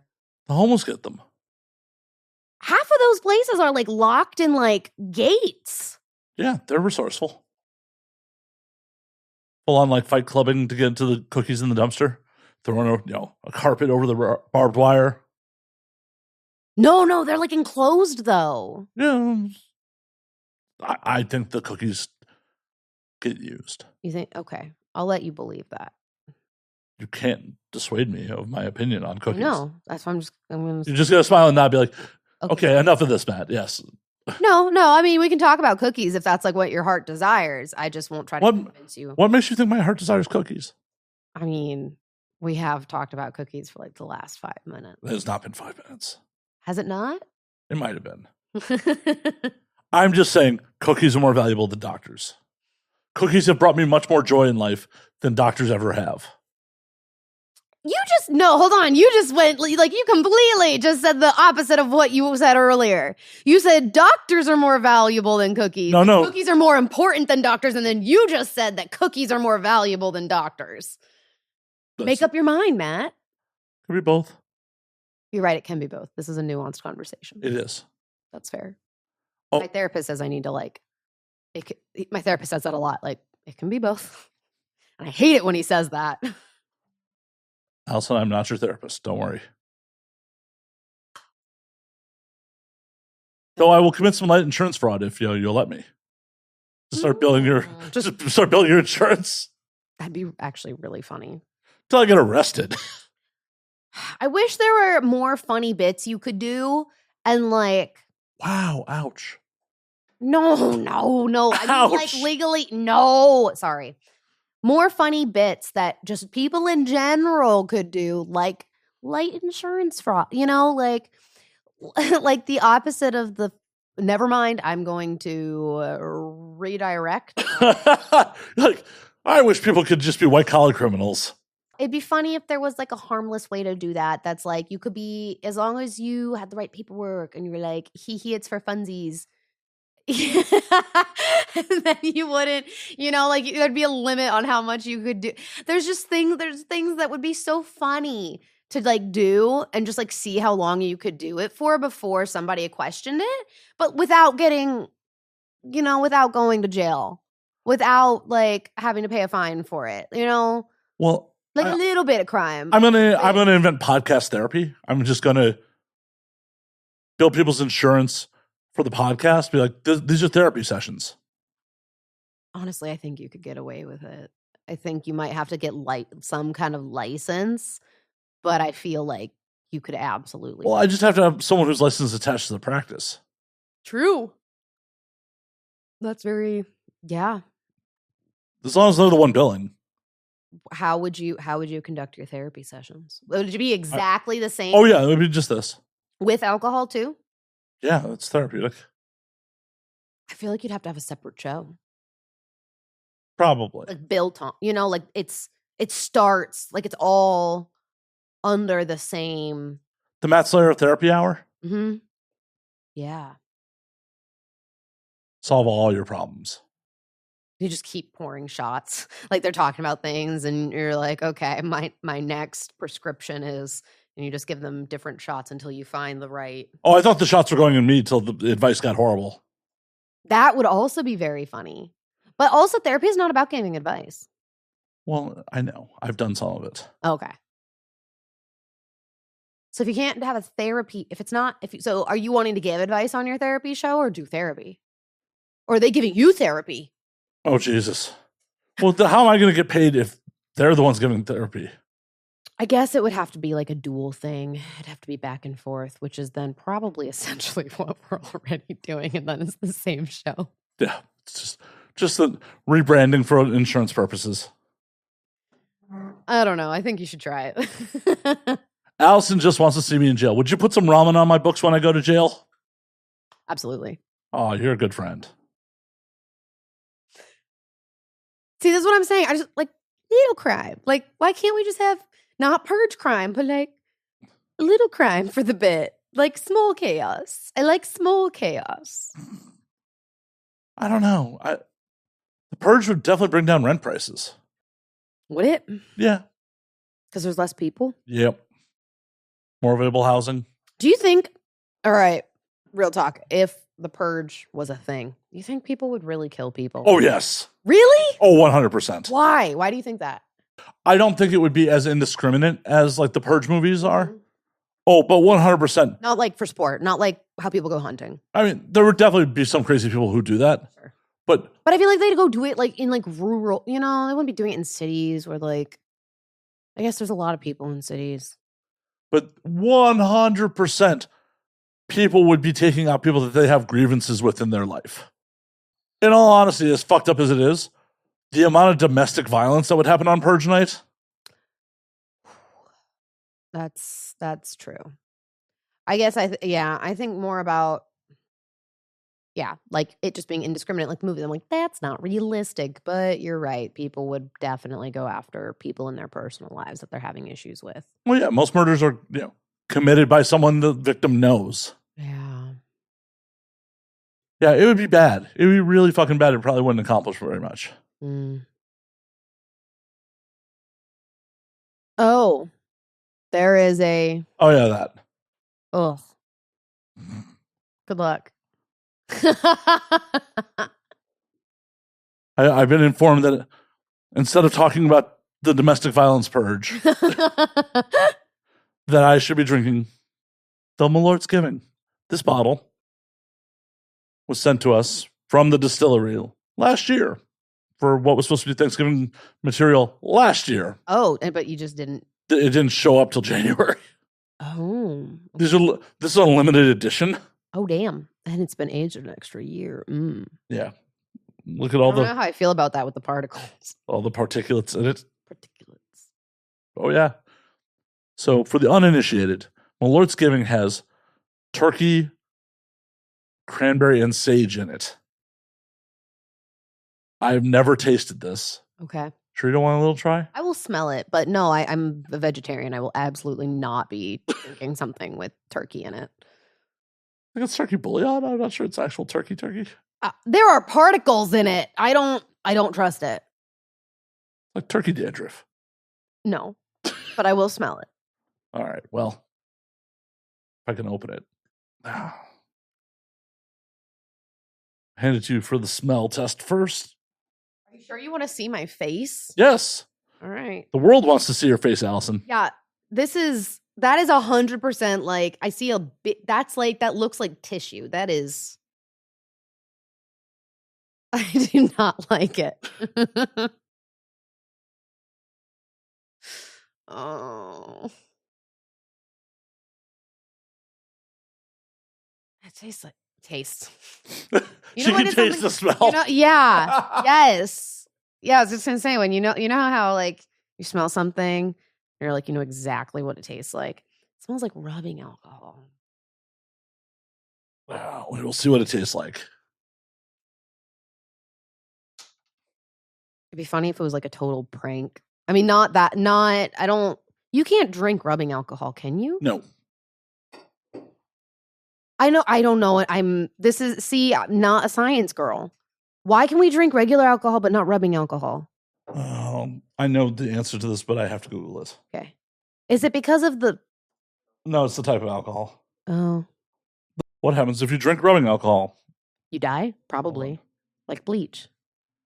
Ingesting or inhaling rubbing alcohol can quickly lead to alcohol poisoning, even death. There are 3 types of alcohol classified by chemists: isotropal, methanol, and ethanol.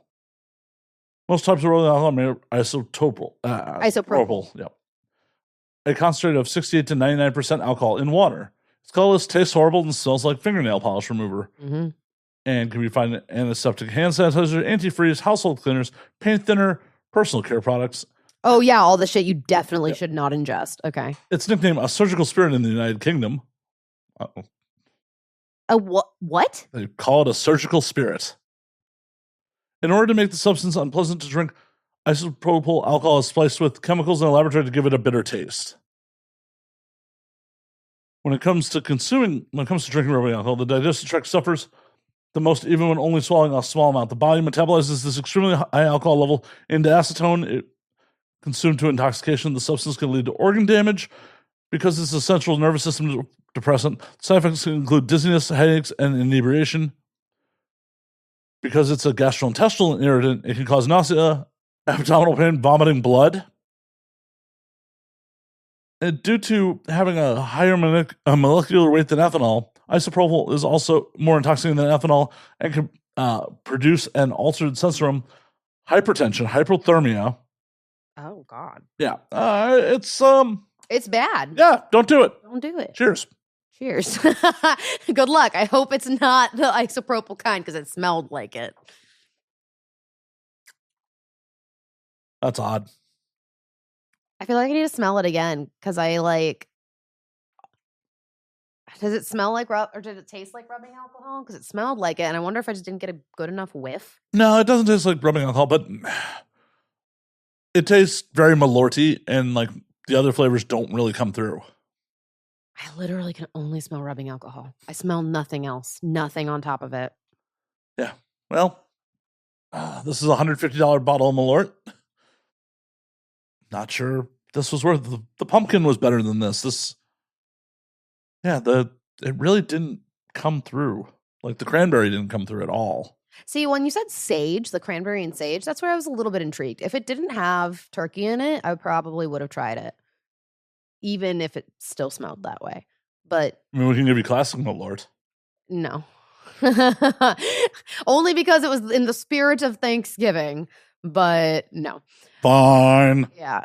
I mean, fuck, I feel like I have a little bit of a headache from just smelling that. Yeah, definitely not spectacular. Mm. Definitely gonna need some pie to wash this down. Have at it. I will in a moment. I'm not going to gorge myself on camera. Yeah. Mm. They don't get that content for free. Well, somebody enjoyed my ASMR pie eating. And if they want to get the mukbang content from me, that costs. Would you ever think about doing a mukbang? I mean, we just had a conversation about how I can't like eat more than like this. Like, it's not even a quarter of a pie. It's like a sixth of a pie. You can just stop taking your meds for a couple days. That's not how it works. I don't know. You give yourself a shot once a week, but because I weigh as much as I do, I do it like every 10 days or 14 days. Right now I'm actually going to go off of it because I'm like, I have hit my goal weight. I don't want to get small that I look unhealthy. So I'm stopping it probably for like the next 2 or 3 months. Perfect. Mukbang. I'm really interested to see like what happens with my appetite coming back. But like, yeah, like when you're in the middle of taking the meds, like it's just like it's kind of just in your system. And I thought you had to shoot yourself up daily. God, no. I don't think I could do it. I don't think I could do it if that was the case. But the needles are really small. They're like this big. Well, and that's like because, saw a doctor like, we could probably get you on that if you wanted. Say that one more time. Doctor was like, we could probably get you on, that shit if you wanted. And then, yeah. Okay. And I was just like, do I want to shoot myself up fucking daily? No, it's like once a week. Yeah. And honestly, like it's such a small, it's like I said, I understand why people don't like it, but if it's something that if it impacts your mental health at all, like if you constantly think about, I don't want to eat this because like I want to look, however, like I really would encourage, I mean, like, yeah, as long as like you're generally healthy otherwise, like I would encourage you to at least try it for a little while. Oh, well, then I'm out. I'm not generally healthy otherwise. Well, I was smoking a cigar when you showed up. I drink like a fish. That's fair. I mean, when I say generally healthy, I mean more like you don't have any like pre-existing conditions. Like you're not. What are you looking at me like that for? I don't know if I do or I don't. Well, you probably would know if you did. Or I just am in denial. I mean, or that, but like if it was like a chronic illness where you're, like those things are hard to ignore. But you are a man, and men don't. No, men are babies when it comes to being sick. Who am I kidding? No. Oh no. You would know. No. I'm a stupid dude. I'm a stupid dude. A lot. Like, so I was true. There's two ends of the spectrum. There's like men who are babies when they are sick, and then men who are, I'm a big strong man and I'm not hurt or sick, and they won't go to the doctor. Yeah, I've gotten pneumonia multiple times in my life, and on 2 of those occasions, it wasn't until I coughed up blood and I'm like, I should probably go to the doctor. Oh my God, Matt. Yeah, I am that dude. I am 100%. So, but like your doctor was like, we could do that if you wanted, which tells me you probably can. Yeah. Okay, so like you're probably, like I said, you're general. To me, that's if your doctor was like, we could. I think you're generally healthy enough to. My doctor was like, we could explore it. I didn't go any further with it. Okay. But yeah, 100%. I am that dude of like, I got diagnosed with Crohn's in 2004. I've been in remission, I think, for a very long time. Okay. But when I was first diagnosed, I was shitting blood for a little while. And I just was like, oh, it'll be fine. It'll clear up. Oh my God, it'll clear up on its own. It'll be fine. Ridiculous. Oh, yeah. You are a stupid guy. I 100% am. Like, there's a reason y'all outlive us. Yeah. Me being single is probably taking years off my life, because if there was a good woman in my life being like, hey, dummy, go. I'd be like, fine. Yeah. I'd be like making the appointments for you. Yeah. I'm not even making the appointments, just literally like, fucking stupid, go. I'm an adult. But it's one of those things, like, my ego's like, oh no, I'm good. It'll pass. You know you don't get a gold star for suffering, right? You fucking don't? God damn it. Yeah. Hell, when I had chlamydia, I was symptomatic. I let it ride for like 2 weeks. Matt! It wasn't. You probably knew you had it too, because I'm sure somebody was like, hey, just so you know, I popped. You should go get tested. No, I didn't. Okay. I thought I had a UTI. Okay, you know what? That's very fair, and I think like a very easy mistake to make. So I was just chugging cranberry juice. I'm like, I'll be good.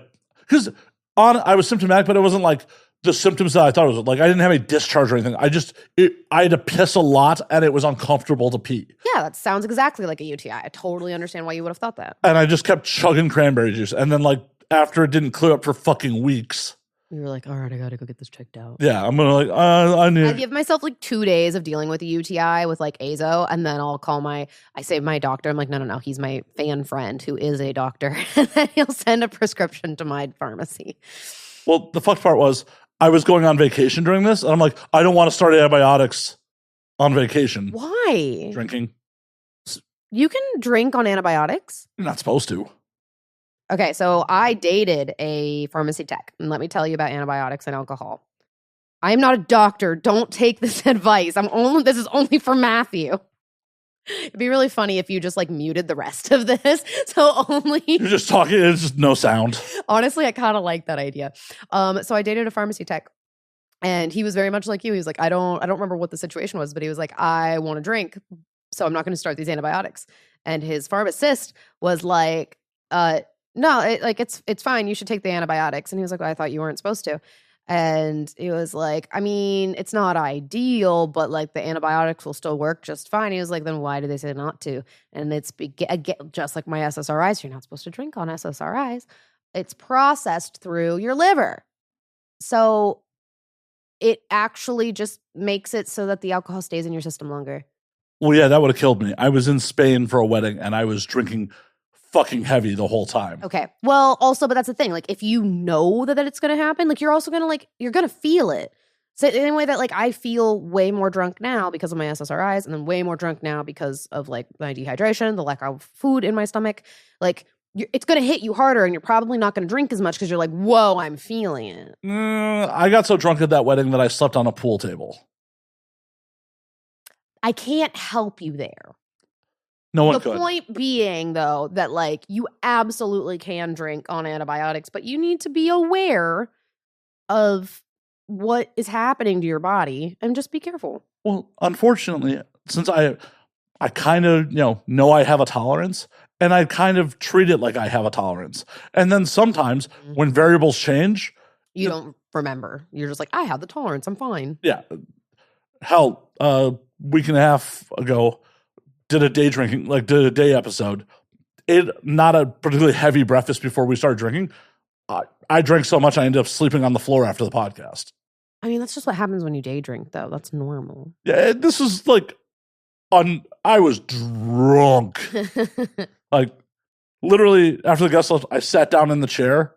I got asked, like, you okay? I said, yeah, and apparently I just fell to the floor and passed out. Like, was snoring. Like, it was the minute I hit the floor. So that's really funny. Yeah. There was a couple of hours of me being on the floor. It was just like, oh, no, I could pound whiskey at noon. It's cool. So if I'm going to day drink, it's going to be like seltzers or mimosas. Like, I can't do, like, it's got to be like light and fun and daytime. I can't be pounding whiskey. Well, we are very different people. We are very, I've known that for a while. Wait, you were confused about that at one point? No, it sounds like you were, though. I still am. I'm not Alison Ray? Not today. How about tomorrow?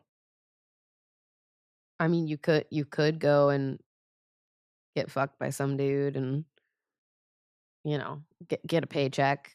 But it'll be on the internet forever if you wanted to be me tomorrow. I think your fan base would be really upset with that.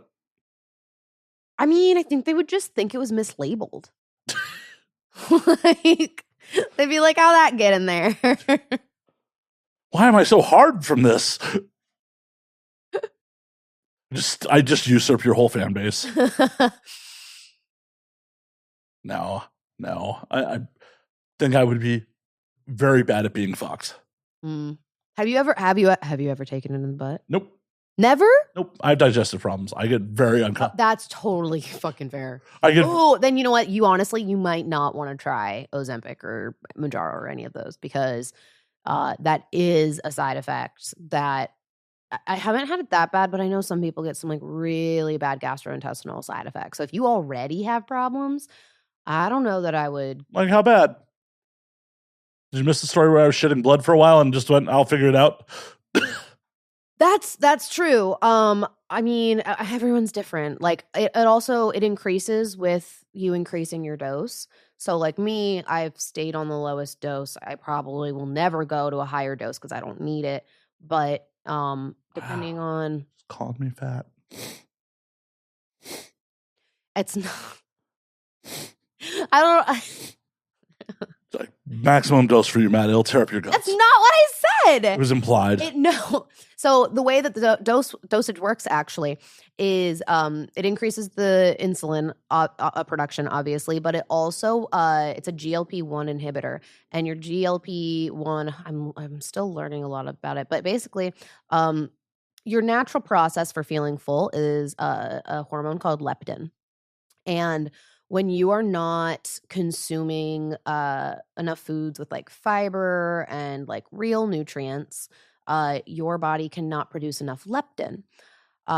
However, if you're someone that's eating a lot of food all the time, it will like you might actually have enough leptin to be sending the signals of I'm full, but because they are like your gut microbiome is filled with a lot of like sugar or like artificial sweeteners and things like that, it actually fucks with your endocrine system and the production of leptin. And so the leptin that you have is not actually sending proper signals of I'm full to stop eating.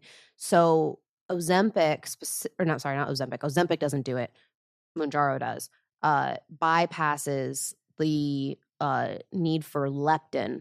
So it depends on how you have been eating and what your gut microbiome is for what dosage you would actually need. And not only that, but also like the rate at which you are wanting to lose weight. Like if you were very okay with losing it very gradually, you could totally stay on like the lowest dose as long as your body's responding to it. It has absolutely nothing to do with your actual weight and everything to do with like your hormones and the way that your body is making insulin for you to digest food. And also like what are you taking in day to day? Just for some science. Alcohol. If you're only drinking alcohol, I feel like you probably don't need that high of a dose. Perfect. Yeah, no calories besides alcohol. Not a one. And you'd probably like cut the alcohol in half because you will fucking feel it. That sounds dangerous. What sounds dangerous? Well, until I can, because the problem is it takes 15 minutes to metabolize a shot of alcohol. And because I kind of like, I got a tolerance, I'll just, drink a glass of whiskey and be like, whatevs, I'll be fine. Yeah. And because I am normally fine. No, I think you'd still be fine. Just don't do 2 until you know what it feels like. Fine, Alison. Fine. I told you I'm the mom of the group. I'm just going to give you like the science behind the things and tell you to be careful. Next time I'm sick, I'm just going to text you. I'm going to just FaceTime you like, should I go to the doctor? Please, I will tell you to go to the doctor. Alison, save my life. Well, we're going to wrap up this Thanksgiving episode. All right. And I'm going to say, I'm thankful for Alison Ray saving my life. Preemptively. You heard it here first. Well, if I die, it's also her fault. Fuck. No, it'll be the doctor's fault that prescribed the thing to you. I just said, go for it if you want to try it. I don't think I can be legally liable for that. Oh no, I'm talking about like me being a stubborn dude and like. Oh, it's gonna be some stubborn dude. No, that's your fault. That ain't my fault. Well, if the doctor commits malpractice when you tell me to go, when I would have just wrote it out. You're a contributing factor. Okay, contributing factor, but not at fault. Not in a court of law. That would not uphold in a court of law. Who's gonna sue you? I got no next of kin. My estate? Garcon. He'll be dead long before me. Okay, wrapping up the episode. Thankful for things. I'm thankful for pumpkin pie on Thanksgiving. I'm kidding. I mean, no, I'm actually very, very thankful for pumpkin pie on Thanksgiving. But I am really thankful for legitimately like the fans that give enough of a fuck about us as human beings to sit through like an hour and a half, 2-hour podcast to get to know us better as people. Like, you know, the humanization of sex workers is something that I've always been really passionate about. I just want people to see me as a person. And so I'm really thankful for the fans that support us and see us as humans, because it makes me feel like I belong in a society that otherwise says that I don't. So thank you. Aw. And thanks for having me, Matt. Of course. But before you get out of here, where can they find you on the things? Oh, gosh. Well, I might be revamping my website soon, but I think this should be out before I do that. So AlisonRayFans.com has a page with my links, and you can find all the things. It's nice.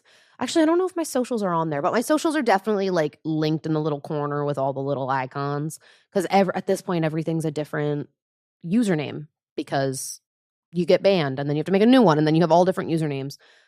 So they're all on my website, AlisonRayFans.com. That's Alison with one L, REY, fans.com. Well, until next week, gobble gobble, motherfuckers.